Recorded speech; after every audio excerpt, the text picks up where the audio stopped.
Assalamualaikum warahmatullahi wabarakatuh. Alhamdulillah, puji dan syukur senantiasa kita panjatkan pada Allah Subhanahu wa taala. Begitu pun juga salat dan salam semoga tercurah dan terlimpahkan kepada Nabi besar Muhammad sallallahu alaihi wasallam. Teman-teman sekalian, berbicara tentang hubungan manusia, berbicara tentang pacaran. Jadi ada beberapa yang salah faham tentang pacaran dan salah faham juga tentang ta'aruf. Jadi seolah-olah yang namanya pacaran tuh pasti benar dan ta'aruf itu pasti aneh, pasti awkward gitu ya. Kok bisa sih nikah tanpa adanya pacaran? Kok bisa sih nikah cuma sekedar telepon-teleponan atau semua sekedar ketemu doang? Emang kenapa, ada yang salah apa dengan pacaran? Emang kenapa pacaran dibilang salah? Jadi gini teman sekalian. Sebelumnya saya sudah nulis buku tentang ini, judulnya Udah Putusin Aja. Udah dipublis beberapa tahun yang lalu dan sempat kemudian jadi pembicaraan juga. Dan di situ saya sudah jelasin banyak hal tentang yang namanya pacaran, tentang yang namanya hubungan antar manusia yang namanya pacaran. Dan ini pasti banyak diomongkan karena ini adalah bulan Februari, katanya Februari adalah bulan cinta gitu ya. Dan seolah-olah kalau tanpa pacaran itu udah pasti kering, udah pasti kita nggak punya cinta, kita nggak punya kasih dan seterusnya. Nah pertama-tama gini dulu sekalian, kita harus tahu dulu sebenarnya pacaran ini adalah apa. Saya sebagai anak muda tentu saja pernah mengalami yang namanya cinta. Ya toh orang-orang tua juga tahu lah, pasti ada yang namanya cinta. Cinta itu fitrah, cinta itu murni, cinta itu putih, cinta itu normal, cinta itu sesuatu yang wajar. Karena itu tidak ada yang salah dengan yang namanya cinta. Semua orang pasti mencinta. Semua orang dari ujung timur sampai ujung barat itu sudah diinstal pada mereka sesuatu yang default, itu adalah namanya rasa kasih sayang. Dan itu diakui juga di dalam agama manapun. Di dalam Islam juga sama. Zuyyina lin-nasi hubbus syahawati minan nisa wal banin wal qanatiril muqantarati minadz dzahabi wal fiddah dan seterusnya. Sesungguhnya telah ditanamkan kepada kalian, Allah hiaskan kepada kalian manusia itu adalah hubbus syahawat, rasa cinta, kasih dan sayang. Itu adalah sesuatu yang biasa. Rasulullah Shallallahu alaihi wasallam adalah orang yang sangat mencinta kepada manusia, kepada istrinya, kepada anaknya dan seterusnya. Allah Subhanahu wa taala mensifati dirinya dengan Ar-Rahman Ar-Rahim, dengan rasa kasih dan rasa sayang yang besar dan tak terbatas, permanen selama-lamanya kepada makhluknya, khususnya bagi orang-orang yang muslim. Ini adalah kemudian rasa cinta juga yang diakui di dalam agama. Tapi bukan berarti ketika kita punya rasa cinta lantas kita boleh mengekspresikannya, boleh mengumbarnya, boleh untuk membabi buta dengan rasa cinta itu sampai kemudian rasa cinta itu menimbulkan sebuah kerugian. Oke, kalau gitu kita lihat. Kebanyakan orang-orang mengatakan bahwa oh saya tuh pacaran karena saya tuh pengen melakukan sebuah persiapan untuk pernikahan.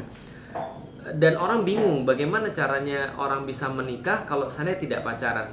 Pertama-tama harus saya sampaikan dulu bahwa tidak ada korelasi antara pacaran dengan pernikahan. Kenapa?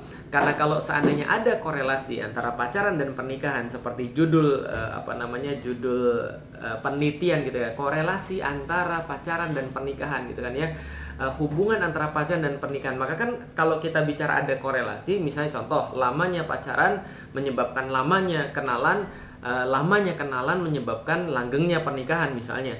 Tapi kenyataannya kan nggak begitu. Contoh misalnya negara-negara yang sudah membebaskan pergaulan di antara laki-laki dan wanita, termasuk di dalamnya pacaran bahkan lebih tinggi daripada itu, nginep bareng, lalu kemudian bersetubuh bareng lah ya, segala macam bareng lah, Belarusia, Ukraina, Rusia, Amerika dan seterusnya, itu ternyata tingkat perceraiannya di atas 50%, bahkan mungkin 80%.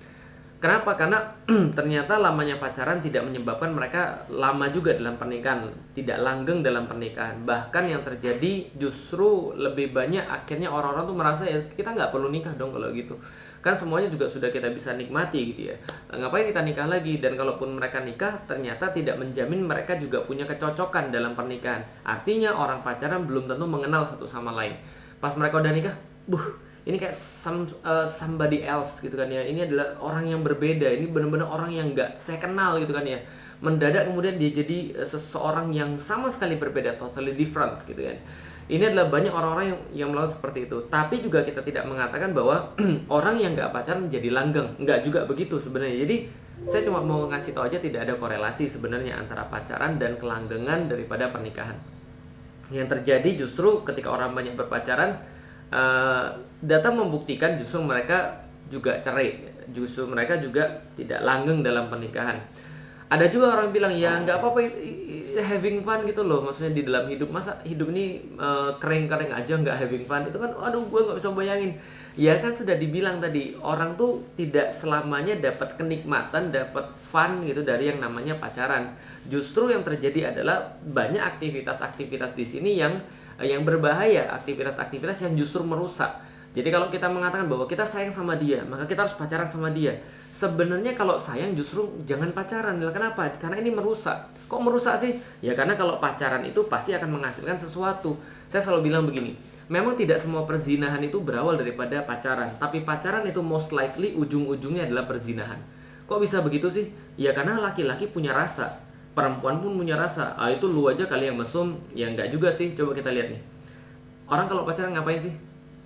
Oh, mohon maaf saya tuh nggak ngapa-ngapain kalau pas pacaran. Ya kalau nggak ngapa-ngapain, ngapain pacaran? Ya pasti ada dong sesuatu kan gitu kan ya. Oh iya deh, saya cuma pegangan tangan doang kok. Ya nggak mungkin. Nah kalau cuma pegangan tangan doang ya, kalau andai kan baru pacaran 3 hari pegangan tangan, 3 minggu pegangan tangan, saya percaya. Tapi kalau sudah pacaran 3 tahun, 4 tahun terus masih pegangan tangan doang, mubazir dong. Jadi gini, laki-laki pasti punya rasa. Kalau laki-laki normal ya pasti punya rasa. Maka kalau Anda sudah pacaran 3 tahun lalu kemudian cowoknya cuma pegangan tangan doang, saya sarankan itu diperiksakan ke psikiater. Kenapa? Itu berarti bisa jadi cowok yang nggak normal. Lah kenapa? Karena dia cuma mencukupkan pegangan tangan doang. Cowok kalau normal pasti punya rasa dan pasti pengen lebih daripada pegangan tangan. Pasti. Makanya itulah kenapa kejadian-kejadian yang sama selalu terjadi ketika orang berpacaran. Ujung-ujungnya ya nggak jauh daripada itu, gitu kan ya. Minimal orang yang selesai pacaran mereka bilang itu mantan gue, itu bekas gue. Nah kenapa? Pernah gue pegang tangannya, pernah gue ya nggak tega lah saya ngomongnya. Nah itu minimal seperti itu. Dan laki-laki manapun kalau seandainya beli barang pasti pengen barang baru dong, gitu kan ya. Dia nggak pengen yang second, dia nggak pengen yang sudah di test drive dan seterusnya. Tapi ketika proses pacaran minimal ini terjadi. Dan bagaimana kemudian ketika sudah terjadi pernikahan? Karena dunia ini nggak adil teman-teman sekalian. Cowok dan cewek itu diperlakukan berbeda. Cowok itu dinilai dari masa depannya, sedangkan cewek dinilai daripada masa lalunya. Bisa bayangin nggak sih? Pas terjadi kemudian perkenalan pranikah, besoknya sudah, bukan besok lah, pekan depannya sudah mau nikah, tempat sudah dipesan, makanan sudah dipesan, catering sudah ada, orang tua sudah setuju, semua sudah siap. Tiba-tiba seorang cewek ini nggak bisa menahan masa lalunya. Dia ngomong sama laki-laki itu, "Mas, saya mau confess nih mas. Tapi setelah ini ya terserah mas mau seperti apa. Yang jelas saya mau tenang. Saya nggak mau terbebani. Mohon maaf mas, saya sudah nggak perawan." Coba kalau laki-laki gimana? Aduh, stres. Kenapa stres? Semua udah disiapin bro. Terus mau ngomong apa lagi? Dan coba antum pikirkan kalau kejadian ya, seorang perempuan sudah pacaran berkali-kali kemudian dengan pria yang lain, bagaimana perasaan suaminya nanti? Kayak kemudian dia berpapasan dengan mantannya misalnya, lalu diceritakan segala sesuatu tentang dia. Perempuan senantiasa dinilai daripada masa lalu, laki-laki dinilai daripada masa depan. Laki-laki move on, dia nggak bawa apa-apa. Perempuan move on, dia bawa sesuatu. Artinya ini adalah justru tindakan tidak sayang pada perempuan kalau Anda berpacaran. Karena Anda nggak mikirin masa depannya sebenarnya. Lah kalau memang suka, kenapa harus kemudian berbentuk fisik sesuatu yang akan dia bawa di masa depan? Kenapa kalau memang suka, ya nggak nikah aja sekalian? Loh saya belum siap. Lah itulah maksudnya. Maka pacaran itu sebenarnya adalah metode untuk mengekspresikan rasa cinta, kasih sayang pada orang-orang yang belum siap. Gitu loh. Kalau dia sudah siap, dia pasti nikah. Maka ada orang-orang yang pengen menikmati privilege orang-orang nikah, tapi nggak siap untuk melakukan kewajiban orang-orang nikah, tapi pengen haknya orang-orang nikah. Gimana solusinya? Pacaran, gitu loh maksudnya. Paham nggak sih saya ya? Kalau nggak paham nasib lo kan gitu kan ya. Nah itu yang kita lihat bahwa ini adalah ada banyak hal yang berbahaya. Nah pertanyaannya, kalau nggak pacaran terus gimana? Apakah kita seperti membeli kucing dalam karung? Kita cuma nikah aja tanpa kemudian kita tahu siapa orangnya? Ya nggak juga gitu kali. Kenapa? Karena di dalam Islam itu juga mengatur yang namanya ta'aruf. Nah ta'aruf ini Yang penting kita tahu adalah bahwa kita menikah bukan nggak tahu orangnya. Kita tahu persis siapa orangnya. Kita tahu persis siapa dia. Nikah di dalam Islam bukan mengetahui fisik, bukan belajar anatomi sebelum pernikahan, paham ya? Tapi mengetahui visinya seperti apa, ketaatan dia kepada Allah sehingga kita nyaman kepada dia. Ketika kita taat dengan Allah dan dia taat dengan Allah, maka rumah tangga insya Allah akan baik-baik saja. Kenapa? Karena itu cinta segitiga. Kita mencintai sesuatu yang sama. Kita sama-sama mencintai Allah. Karena itulah kita bisa sama-sama saling mencintai. Itu maksudnya. Artinya pernikahan di dalam Islam itu juga ada ta'arufnya, ada perkenalannya, ada kemudian mencari kecocokannya, ada melihat kita suka atau nggak suka, kita cenderung atau nggak cenderung dengan orang yang akan kita nikahi. Makanya Rasulullah Shallallahu Alaihi Wasallam ketika mengomentari seseorang yang mengatakan pada Rasul pengen menikah, Rasul katakan, kamu sudah lihat belum orangnya? Dia bilang belum. Lihat dulu. Lah kenapa? Nanti kalau kamu nggak lihat, kamu nyesel nanti pas sudah nikah. Lihat dulu kata Rasulullah, sehingga engkau memiliki kecenderungan terhadap dia. Dan di dalam Islam pernikahan itu bukan hanya masalah fisik, tapi masalah sesuatu yang lebih besar. Masalah visi, masalah teknis, masalah tentang dakwah, masalah tentang akhirat, bukan hanya tentang dunia. Nah, kalau yang sudah saya bahas dalam video-video sebelumnya, ada 3 hal yang orang harus persiapkan sebelum nikah. 1, persiapan fisik, persiapan mental, persiapan sakofah. Minimal 3 ini. Pertanyaannya, yang mana di antara 3 ini yang di-provide oleh pacaran? Nggak ada. Paling fisik doang gitu, dari persiapan fisik tadi. Nyoba-nyoba untuk jadi suami sebelum jadi suami gitu ya. Nyoba-nyoba untuk jadi istri sebelum jadi istri beneran. Privilege pernikahan tapi dengan tanggung jawab tidak ada pernikahan gitu kan, dengan tanggung jawab yang minim. Makanya laki-laki kalau dikasih gitu ya enak banget. Dia kemudian bisa ngapa-ngapain aja terserah dia tanpa tanggung jawab. Oh, itu laki-laki paling seneng. Segala sesuatu tanpa responsibility itu paling seneng. Nah, jadi balik lagi ke dalam yang tadi. Berarti gimana caranya di dalam Islam pernikahan itu ta'aruf? Saya ta'aruf sama istri nggak pakai pacaran. Buktinya kita bisa tuh langgeng-langgeng aja sampai sekarang. Banyak orang-orang yang kemudian nikah tanpa adanya maksiat pacaran, tanpa adanya kemudian khalwat sebelum pernikahan, tanpa adanya pegang-pegangan, tanpa adanya janji-janjian dan seterusnya, janji palsu, tapi tetap mereka langgeng dalam pernikahan. Bahkan dalam penelitian terbaru ternyata dibuktikan begini. Ternyata laki-laki itu komitmen dulu baru mencintai. Jadi komitmen dulu dia baru mencintai, bukan mencintai dulu baru komitmen. Beda dengan perempuan. Perempuan tuh dicintai dia akan berkomitmen. Tapi kalau laki-laki khususnya dia baru bisa mencintai secara tulus, secara benar kalau berkomitmen. Itu sudah ada penelitiannya berkaitan dengan hormon-hormon yang ada pada laki-laki. Artinya laki-laki kalau nggak dikasih komitmen happy, nggak dikasih komitmen, nggak dikasih responsibility, nggak dikasih tanggung jawab, wah enak banget. Itu ibarat kayak apa ya? Kayak pergi ke rest area, lalu kemudian mampir, memenuhi keperluannya, terus pergi. Karena dia nggak ada tanggung jawab sama sekali. Beda dengan beli rumah.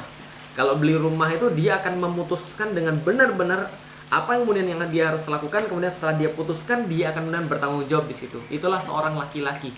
Dia baru akan bisa mencintai setelah dia berkomitmen.